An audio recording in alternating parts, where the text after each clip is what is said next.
Eh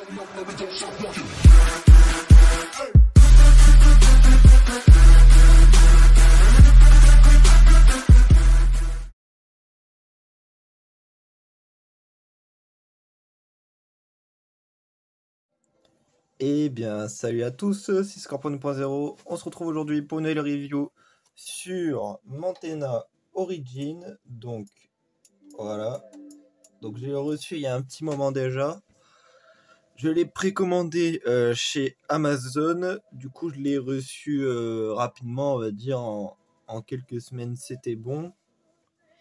Du coup, voilà. En même temps, je vais en profiter pour vous montrer Grizzlord exclusif de chez Mattel Création. Voilà. Donc celui-ci, je ne l'ouvrirai pas. Il va rester en blister. J'attends la deuxième version. Normalement, je la recevrai avant juillet ou maximum juillet 2023. Voilà. Parce que j'ai commandé une autre version pour pouvoir ouvrir la seconde version. Donc voilà. Donc là, aujourd'hui, c'est la review de Mantena, donc version Origin. Donc maintenant, ils ont le sticker 40e anniversaire, voilà. Qui est très joli, hein, qui brille bien. Voilà. Toujours le logo Master of the Universe. Alors vous voyez, quand on commande chez Amazon, en général, on reçoit comme ça, voilà. La carte pliée, Mais bon, c'est pas off comme je l'ouvre, donc voilà. Mais pour ceux qui gardent en carte, je ne vous conseille pas Amazon pour garder en boîte, voilà. Donc The Evil Horde, donc la Horde, voilà. Donc à l'arrière, nous avons toujours les dessins donc de Axel Jiménez. Donc avec les hommes serpents donc qui vont sortir parce qu'ils ont été annoncés. Donc normalement courant 2023 on devrait les avoir. Il y a déjà quelques précommandes pour King Is. Et après les autres pour l'instant je ne sais pas, mais ils sont prévus en tout cas. Donc dans cette vague, donc c'est la vague avec le Musclor 200X donc 2002, le Skeletor 2002, donc Mantena et Pighead, voilà. Alors donc on peut voir que apparemment la figurine a gardé son mécanisme des yeux comme à l'époque, voilà. Donc on découvrira ça. On peut voir aussi que maintenant c'est Mantena, donc elle a 4 pieds, enfin 4 jambes, voilà. Donc inspirer les futures générations par le jeu, donc avec le logo Mattel en rouge à l'arrière. Voilà. Donc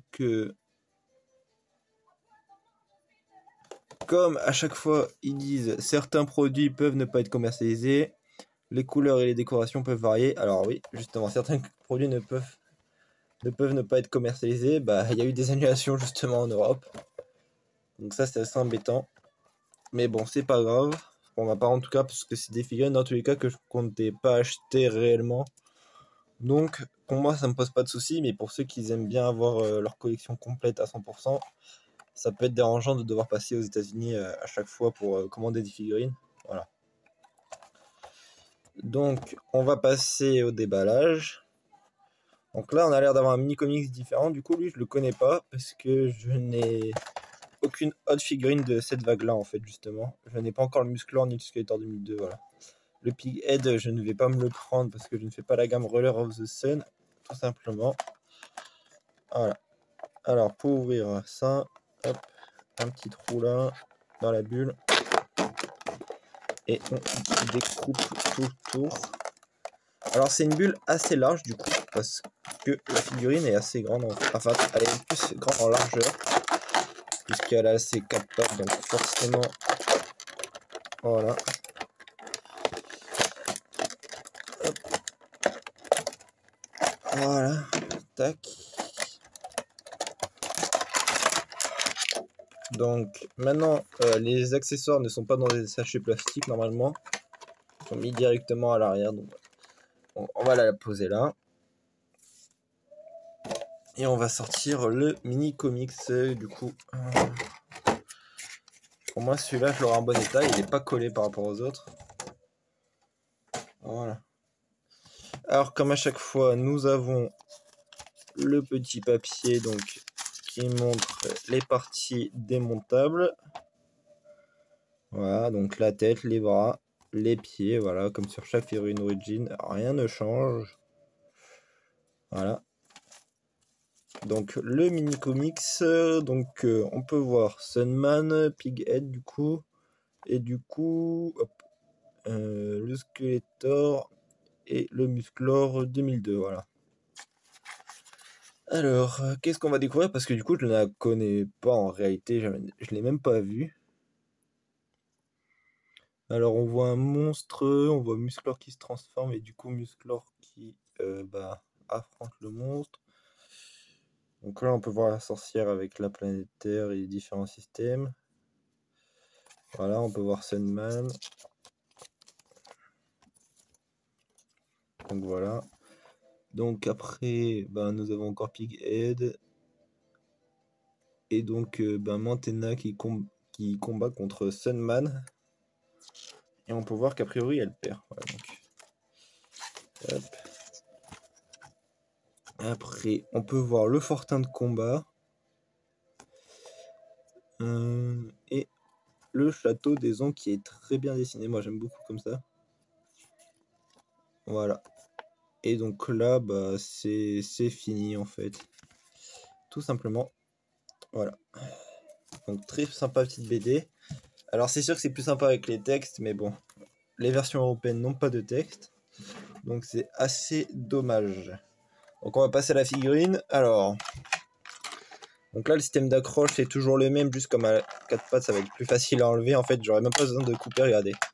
Je passe le fil. Et voilà.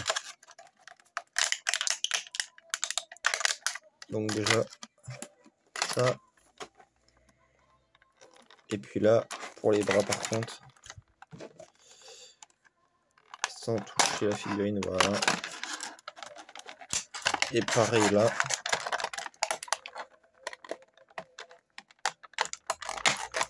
Voilà. Hop, ouais, voilà, tout part d'un coup. Voilà. Ah oui, alors. Du coup, comme ça fait un moment que je l'ai, normalement les articulations devraient être bons. Alors, ouais, ils sont. C'est l'articulation du bras est assez dure, mais ça le fait aussi. Alors, si jamais l'articulation est trop dure et qu'elle parvient pas à venir, n'hésitez pas à chauffer au sèche-cheveux. Voilà, pour éviter les casses potentielles des figurines avec les temps avec les températures quand elles sont emballées, voilà. Tac, donc là ça va tout seul, donc c'est nickel. Voilà, donc les articulations des jambes fonctionnent nickel. Alors on va essayer de la mettre en position pour que ça soit bien stable, même s'il n'y a pas de raison. Voilà. Hop. Que ça soit joli en exposition. Donc là on peut voir son accessoire. Donc un arc gris en fait, tout simplement. Comme la version vintage. Alors moi la version vintage je la possède sans son arc parce qu'en fait à l'époque ils avaient sorti Dragstore avec le même arc en fait. Et c'est très compliqué, enfin c'est pas compliqué mais il y a une technique pour savoir si c'est la Dragstore ou celle de Mantenna justement. Par rapport au pays de fabrication qui est inscrit en haut ou en dessous, voilà tout simplement. Donc voilà. Donc toujours on peut. Voilà. Ça c'est quand même bien qu'ils aient gardé la fonction de l'arc dépliable en fait on va dire. Voilà. Donc c'est vraiment le même système qu'à l'époque, hein. Là il n'y a vraiment rien qui change. Donc on peut lui mettre sur le bras comme avant. Voilà, donc là on a Mantenna équipé comme. Donc là on va surtout s'attarder sur le mécanisme des yeux. Alors ils ont changé la position justement. Avant la version vintage est sur le dos, enfin est dans le dos, et là c'est dans la tête. Ah, et ça reste pas en position comme avant. Ah, d'accord. Donc c'est à ressort en fait. C'est vraiment pour jouer en fait qu'on peut faire ça en fait. En fait, c'est vraiment pour faire peur, genre. Hop. C'est un mécanisme vraiment pour faire peur. C'est pas fait pour que ça reste. D'accord. Très bien, très bien. Ah, c'est sympa aussi comme ça.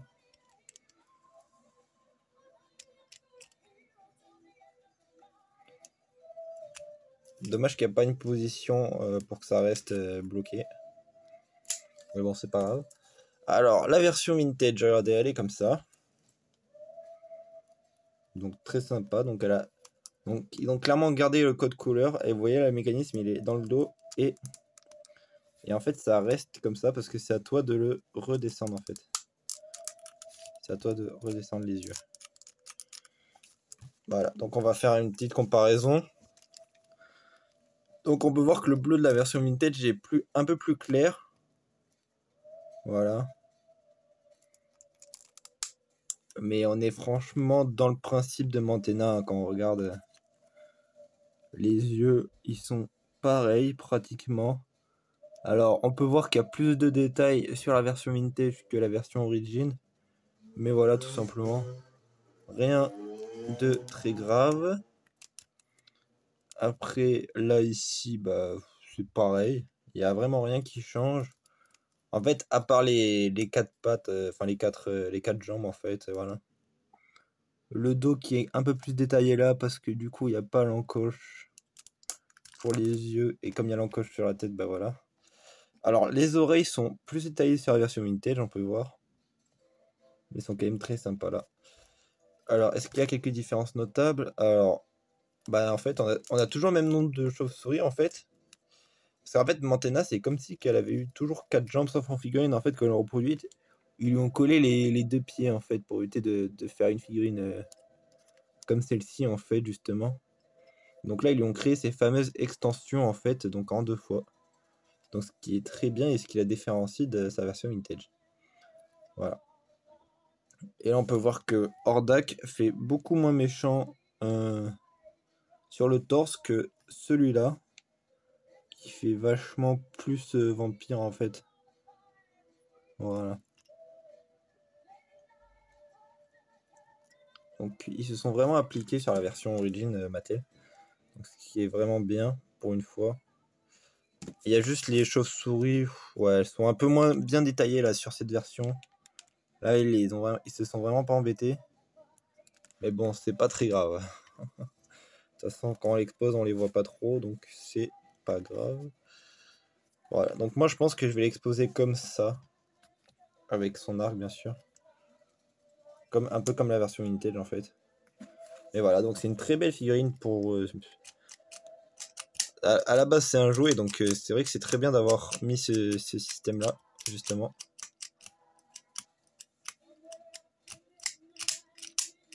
Voilà. Donc j'espère que cette vidéo vous aura plu. C'était Scorpion 2.0. Je vous dis à la prochaine. Ciao tout le monde.